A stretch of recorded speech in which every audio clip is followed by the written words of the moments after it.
How to share videos from Bilibili. First of all, open the app on your device. Once the app is open, navigate to the video you want to share. You can find videos from your homepage, source results, or your subscription.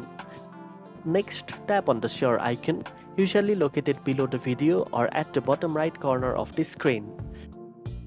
A menu will appear with multiple sharing options. You can choose to share via social media platforms like Facebook, Twitter, or WhatsApp, or copy the link to share it anywhere you want. If you copy the link, simply paste it into a message, email, or any platform where you want others to watch the video. Once shared, your friends and followers can click the link to watch the video instantly.